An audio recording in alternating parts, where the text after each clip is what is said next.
형제자매 여러분, 지난 한 주간 동안 어떻게 지내셨습니까?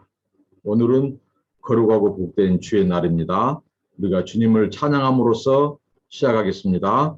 시간 찬송과 67장 영광의 왕께 다 경배하며 부르시겠습니다.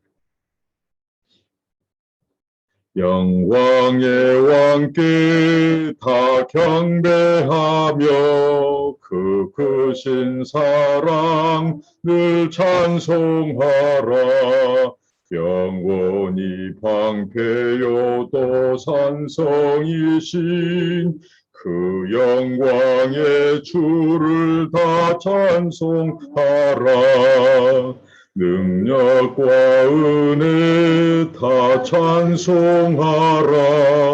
그 옷은 햇빛, 그 집은 궁창, 그 누레 소리로 주노하시고 폭풍의 날개로 주 달리신다. 저 아름답고 놀라운 일이 그득한 이 땅 다 주의 조당. 그 힘찬 명령에 터 잡히나니 저 푸른 바다는 옷자락이라. 질그릇같이 연약한 인생 주지하여 늘 강건하리. 창조주 보호자 또 우리 구주 그 자비 영원히 변함없어라. 아멘. 오늘 함께 나누실 하나님의 말씀입니다. 하나님의 말씀은 구약성경 잠언 1장 8절로 19절까지입니다. 잠언 1장 8절로 19절까지입니다. 제가 10절까지 읽도록 하겠습니다. 내 아들아, 내 아비의 훈계를 들으며 네 어미의 법을 떠나지 말라. 이는 네 머리에 아름다운 관이요 내 목에 금사슬이니라. 내 아들아, 악한 자가 너를 깰지라도 쫓지 말라. 아멘. 19절까지입니다. 오늘 말씀의 핵심은 이것입니다. 무엇이 참된 지혜인가? 그것은 하나님의 법, 부모의 법, 부모의 훈계를 잘 듣는 것. 이게 지혜이면서 또 악인들의 말, 악인들의 법은 따르지 않는 것이 지혜라고 하는 것입니다. 부모가 들려주는 하나님의 말씀, 부모가 들려주는 훈계, 교훈, 법도 이것을 잘 귀담아 듣고 순종하고 따르는 것 지혜입니다. 또 반면에 악한 자들의 말은 듣지 않고 그들의 길은 따르지 않는 것, 이것이 또한 지혜입니다. 오늘 이 말씀을 주고 있는 당사자, 먼저 당사자는 누굽니까? 솔로몬이죠. 솔로몬은 어제 말씀드렸던 것처럼 다윗의 아들 솔로몬의 자문이라. 우리가 이 솔로몬은 왕으로서 이런 사람이었죠. 뭐냐면 그가 왕이 되었을 때 그가 일천번제를 드리고 하나님 제일주의로 시작한 인생이었습니다. 일천번제를 드리고 또 드리고 나서 하나님 앞에 지혜를 구합니다. 당시의 왕으로서 정말 가장 당연한 것인지도 모릅니다. 백성들을 다스리고 그 나라를 통치하는 데 있어서 왕에게서 지혜처럼 중요한 자산과 보물이 어디 있겠습니까? 그래서 지혜를 구했죠. 하나님의 마음에 합한 기도였습니다. 그래서 하나님께서 네가 물질도 재물도 이 번영도 너 목숨도 장수도 구하지 않고 지혜를 구한다고. 그것도 하나님의 공의, 하나님의 법을 실현시키기 위해서 지혜를 구하니까 하나님께 지혜를 주셨어요.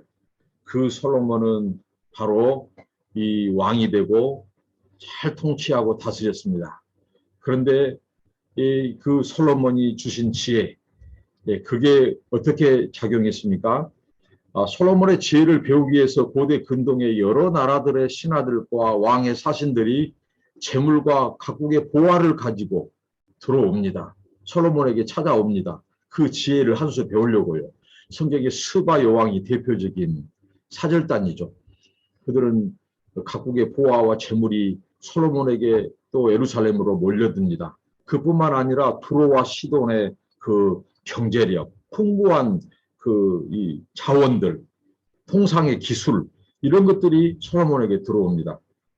그래서 솔로몬은 그걸 가지고 또한 성전을 짓는데 활용하고 또 그의 왕궁을 또 짓기도 합니다. 그런 솔로몬에게 이 번영이 찾아오고, 그래서 이제 이것이 나중에는 또 후궁 1000명을 두게 되고, 또 그 후궁들로 인하여 솔로몬 궁궐에 또 우상이 들어오고, 이런, 그래서 또 그런 실패를 경험하기도 했습니다. 탈선을 경험하기도 했습니다. 그러니까 솔로몬은 왕으로서 누릴 수 있는 모든 권세, 또 인생으로서 누릴 수 있는 모든 것들을 다 취해보고 얻어보고 그런 경험을 했습니다. 그리고 실패도 경험했습니다. 성공과 실패, 번영과 또 추락을 경험했습니다. 그런 솔로몬이 오늘 우리들에게, 그의 자녀들에게 들려주는 잠언. 그래서 하나님께서 솔로몬을 잠언의 전달자로 세우셨다고 봅니다. 사람이 권세를 가져보면 모든 사람을 다 한편으로 경험할 수 있습니다.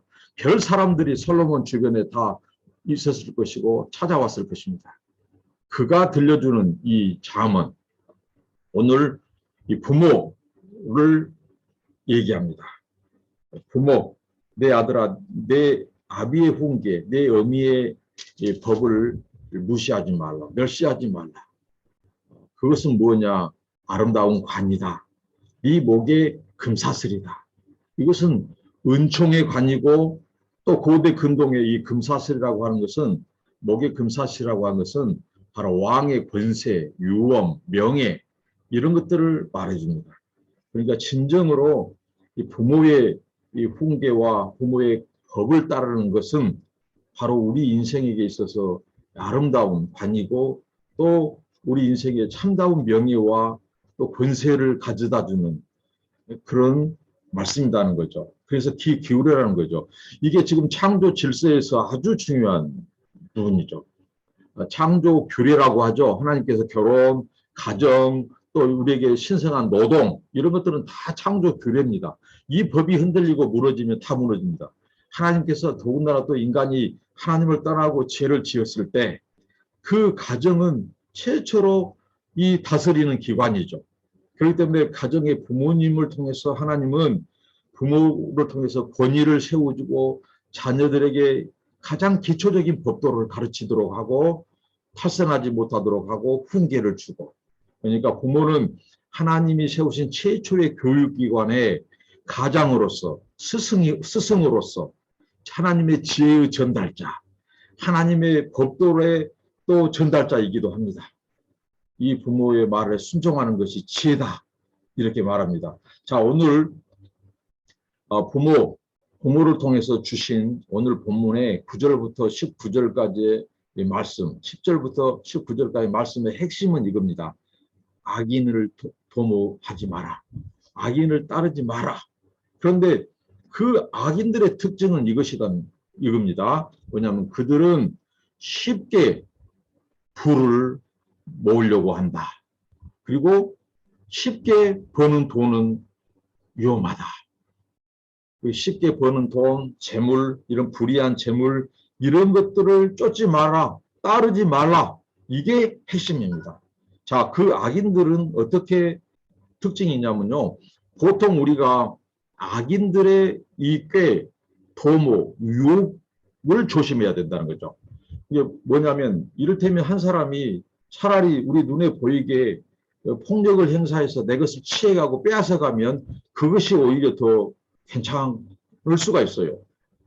다음을 또 대비할 수 있고요. 그런데 서서히 알지 못하게 유혹하고 우리를 꾀이고 그런 악인의 도모가 더 위험스럽다는 것입니다. 오늘 이 말씀에 보면요.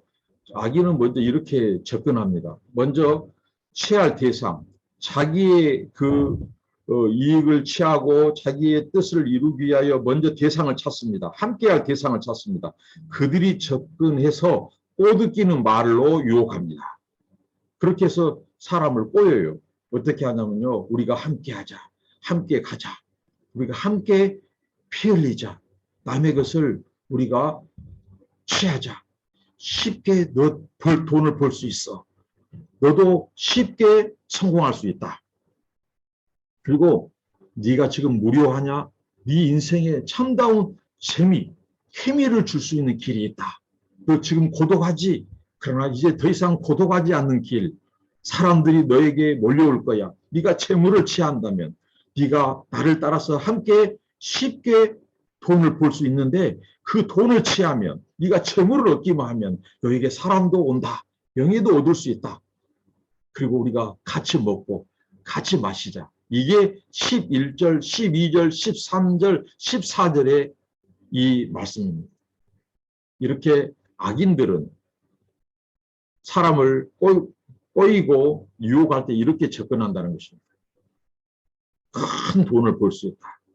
너에게 지금 우리가 함께 하기만 한다면, 네가 나를 따르기만 한다면 재물도 얻을 수 있고 명예도 얻을 수 있고 또 사람도 얻을 수 있고 너 인생 성공할 수 있고 이제 재미없고 무료한 인생 끝. 그리고 너에게 정말 이제 즐거운 쾌락도 추구할 수 있는 인생의 재미도 볼 수 있고 이제 고독 따위는 너에게 없어. 너는 이제 고독하지 않아도 돼. 무료하지 않아도 돼. 그리고 이제 가난을 벗어 던질 수 있어. 너는 이제 이제 그 지긋지긋한 가난 버릴 수도 있어. 가난이 떠나버릴 거야. 너는 성공한 인생을 살 수 있어. 이게 핵심입니다. 그런데 오늘 이 솔로몬을 통해서 이 우리의 부모를 통해서 주는 교훈은 무엇입니까? 이 악인의 말을 듣지 마라. 이겁니다. 악인의 그 길을 쫓지 말고 따르지 말라. 그러니까 너의 눈 조심하라. 보는 것 조심해라. 그 악인이 너의 눈을 지금 속여서 보여주는 것은 다 속임수다. 헛된 야망이다. 그것은 너를 파멸로 이끈다. 이것입니다. 그리고 그 길을 따르지 말라는 것입니다. 내 발을 조심해라는 그 악인의 꾀, 그 말을 듣는 순간 꼬이는 것입니다. 그것은 아예 길을 닫아라는 것이고 듣지 말라라고 하는 것입니다.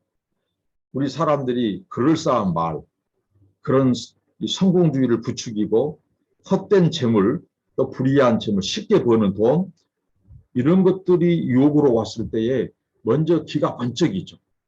그래서 점점 듣는 순간 우리는 그 파멸의 길로, 그 악인의 길로 들어갈 수 있습니다. 그래서 우리는 그런 때 길을 닫아야 된다는 거죠. 듣지 말라는 것입니다. 대신 지혜로운 인생은 무엇이다고요? 하나님의 법도, 하나님의 훈계를 듣는 것입니다. 그래서 오늘 이 본문도 바로 하나님의 법도와 훈계를 따르라는 것입니다. 악인의 말을 듣지 말고 악인은 너 인생을 파멸로 이끈다. 이렇게 말씀합니다. 우리는 늘 듣는 것 조심하고 보는 것 조심하고 또 발을 조심해야 됩니다. 우리 인간의 최초의 조상을 유혹했던 그 유혹자 사탄이 했던 것이죠. 너도 눈이 밝아질 수 있어. 이제 네 인생의 주인은 네가 판단할 수 있어. 선악 결정을 네가 할 수 있어. 너도 하나님처럼 될 수 있어. 너 이제 하나님 의식하지 않아도 돼. 이게 바로 유혹이었습니다. 자기를 주장하게 하고 자기의 그 자주권을 내세우게 합니다. 죄가 마찬가지입니다. 그래서 아담과 하와가 어떻게 했습니까? 먹음직도 하고 보감직도 하고 또 탐스럽게 보였습니다. 이게 바로 육신의 정욕, 안목의 정욕, 이생의 자랑입니다. 이게 제약의 이 메커니즘, 패러다임입니다. 이걸 조심해라고 하는 것입니다. 그리고 오늘 이 말씀을 우리에게 교훈해 주면서 솔로몬이 우리에게 교훈해 주면서 이 악인에게 이것을 도모하지 말라고 하면서 우리에게 아주 놀라운 것들을 가르쳐 주는데 이거예요. 이 보면요. 이 17절 말씀에 보면 이들이 마치 자, 새가 사냥꾼이 그물을 치는 것을 보죠. 그러면 새가 판단할 때 어떻게 합니까? 저 사냥꾼이 그물을 치네.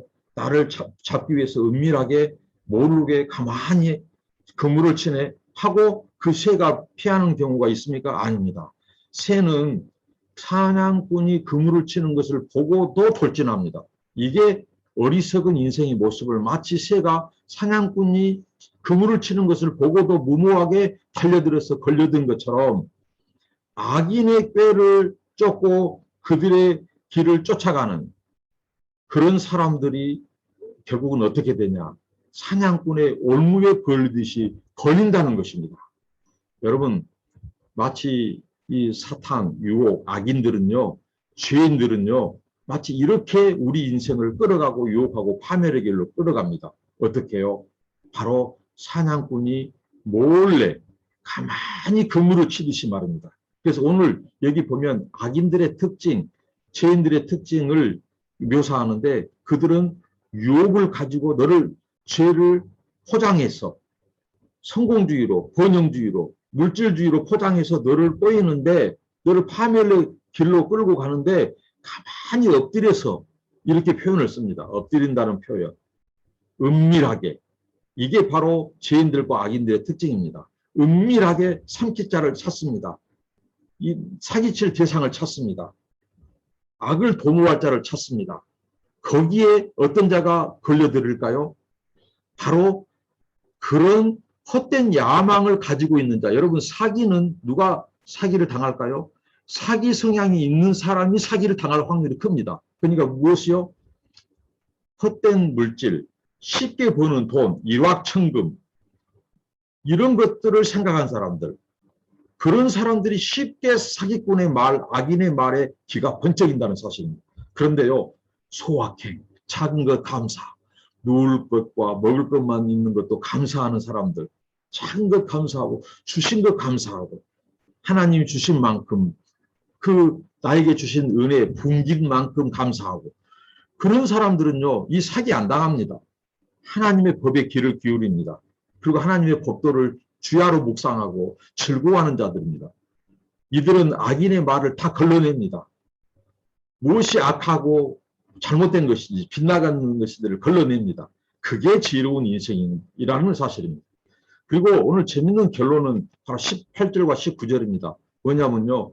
결국은 너를 유혹하고 너를 파멸의 길로 이끌고자 하는 그 악인들, 그 죄인들은 바로 유혹하는 자나 죄를 토대로 유혹하는 자나 유혹을 받는 자나 똑같이 다 파멸과 멸망의 길로 간다는 것을 기억하라는 것입니다. 여러분, 자, 오늘 이 성경 말씀 아주 재밌는 결론을 하죠. 그들이 지금 웅크리고 가만히 은밀하게 다른 사람의 이 피를 흘리게 하고 다른 사람 것을 취하려고 해하려고 하고 그 다음에 동조자를 물색하고 우리를 동조자로 끌어들이고 의인들을 동조자로 끌어들이고 같이 먹고 같이 부자 되자 같이 성공하자 하죠. 그런데 그걸 도모하는 순간 웅크리고 그물을 만들고 그물을 치려고 덫을 만들려고 하는 그 순간 그 모습이 어떤 모습이다고요? 그 자신이 그 덫에 그 파멸에 걸려들고 있는 모습을 말씀하고 있다는 것입니다. 그러니까 남을 해하려고 하고 쉽게 불이하게 돈을 모으려고 하고 재물을 모으려고 하는 자들, 쉽게 돈을 벌려고 하는 자들은 그 순간 어떻게 된다고요? 자기 꾀에 빠져가고 있다는 것입니다. 자기 덫에 빠져가고 있다는 것입니다. 그 순간 그 인생은 파멸로 스스로 파멸을 자초하고 있다고 하는 것입니다. 이게 오늘 잠언 본문의 핵심입니다. 여러분, 저는 오늘 이 말씀을 묵상하면서 시편 1편이 강하게 다시 한번 저에게 다가왔습니다. 우리가 잘 아는 말씀입니다. 시편 1편 복 있는 사람은 악인의 꾀를 좇지 않냐며. 먼저 항상 악인들을 죄인들은 우리에게 접근할 때 어떻게 접근한다고요? 우리를 처음에 한 방 먹여서 돈을 취해가지 않아요. 꾀를 가지고 속삭임을 가지고 가만히 접근하고 이렇게 우리를 파멸의 길로 끌어갑니다. 그래서 악인의 꾀를 쫓지 아니해야 됩니다. 그리고 죄인의 길에 서지 아니하며 그 다음 단계는 죄인의 길에 발을 딱 들여놓는 것입니다. 그 순간 이제 덫에 걸려듭니다. 그러니까 처음에 꾀를 차단해야 죄인의 길에 들어서지 않습니다. 그리고 죄인의 길에 들어서면 어떻게 되는가요? 이제 오만한 자의 자리에 앉게 된 것입니다. 나도 모르게 오늘 15절에 같이 먹자, 같이 살자, 이런 단계에 올라가면 이제는 화인 맞은 양심이 되고 죄를 죄로 여기지 않고 악인과 함께 파멸의 길로 갈 수 있습니다. 그 대신 참된 지혜자는 어떤 자다라고요? 복 있는 사람은 어떤 자라고요? 오늘 이 하나님의 말씀, 오직 여호와의 율법을 즐거워하며 그 율법을 주야로 묵상하는 자로다. 이게 지혜로운 자, 하나님을 경외하는 자의 특징이고 그들에게 아름다운 감, 하나님께서 목에 금사슬을 씌워준다고 하는 것입니다. 여러분, 아름다운 강, 목에 금사슬을 택하겠습니까? 아니면 사냥꾼의 그 그물을 보고도 그것을 택하고 그것을 쫓아가겠습니까? 우리는 지혜자입니다. 우리는 하나님을 경외하는 자들입니다. 우리는 하나님의 법을 주야로 사랑하고 묵상하는 자들입니다. 하나님을 오늘 예배하는 자들입니다. 오늘 이 말씀을 통해서 우리 부모의 훈계, 또 법을, 하나님의 법도를 사랑하고 우리 마음에 두고, 그래서 이 세상에서 오는 악인들의 유혹, 죄인들의 유혹을 뿌리치고 쫓지 않고 하나님의 법을 쫓아 우리에게 예비하신 아름다운 이 관, 또 금사슬을 쓰는 그런 우리 모두가 되기를 바랍니다. 오늘 하루도 마음껏 주님을 높이고 찬양하고 예배하는 우리 모두가 되기를 주님의 이름으로 축원합니다. 기도하시겠습니다. 하나님, 존귀하시고 거룩하신 이름을 찬양합니다. 오늘 솔로몬의 잠언을 통하여 우리를 교훈해 주시고 깨우쳐 주시니 감사합니다. 우리가 부모의 그 권위를 인정하고 또 그분들을 통해서 주신 하나님의 훈계와 법도를 사랑하고 또 순종하는 자녀들이 되고 또 그것을 가르치는 부모들이 되게 하여 주시옵소서. 하나님 아버지, 오늘 코로나 시대에 우리가 아버지 하나님 사회적 거리두기를 말합니다. 오늘 하나님께서 말씀을 통해서 우리가 영적으로 거리를 두어야 될 이 악인들, 의인들의 특징이 무엇이고 그들의 결국 이 파멸로 끝난다는 것을 우리에게 가르쳐 주신 하나님 아버지, 오늘 우리가 하나님을 온전히 예배하고 하나님을 경배합니다. 아버지 하나님, 그 악인의 꾀, 죄인의 길, 오만한 자의 자리를 늘 조심하게 하옵소서. 오늘 또 남은 인생도 우리가 하나님과 동행하는 우리 모두가 되게 하옵소서. 예수님의 이름으로 기도하옵나이다. 아멘. 사랑하는 형제자매 여러분, 기억합시다. 우리는 지혜자입니다. 우리는 하나님을 경외하는 자입니다. 감사합니다.